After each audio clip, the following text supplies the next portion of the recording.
ఈరోజు ముఖ్యమైనది అటవీ ప్రపంచ అటవీ దినోత్సవం, కవితా దినోత్సవం.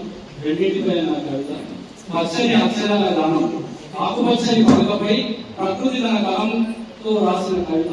అది అక్షరాలు కాదు, అది జీవం. గాలి తాగే ప్రతి ఆకు ఒక పదంగా పలుకుతుంటే, పక్షి రెక్కల ప్రతి చప్పుడు ఒక లయగా మారుతుంది.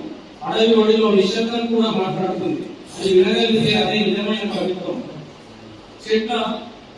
చెట్ల ఊగిసలాటలో ఛందస్సు, పూల పరిమళంలో భావం.